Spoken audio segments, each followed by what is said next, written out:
cadastral information for BC Hydro back in the early 1990s, and the company I worked for was Cantex Conversion Services, and we had 2 years to digitize all of the land base for all of British Columbia except for Vancouver.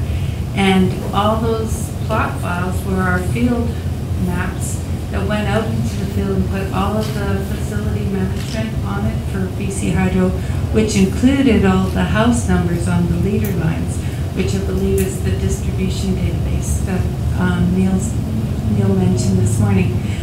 So just to let you know, I do know a lot about the hard work that goes into the cadastral information, making sure all of the CP numbers are correct, district lot lines, lot numbers, easement information, and all of the right-of-way information.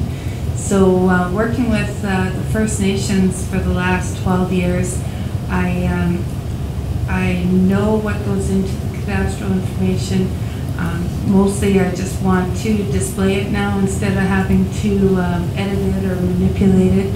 So it saves me a lot of time downloading the information, and I have to thank you all the members, for putting the most up-to-date information on the ICIS site, because it saves me a lot of time. And a lot of the mapping requests that I do get are, I need it tomorrow.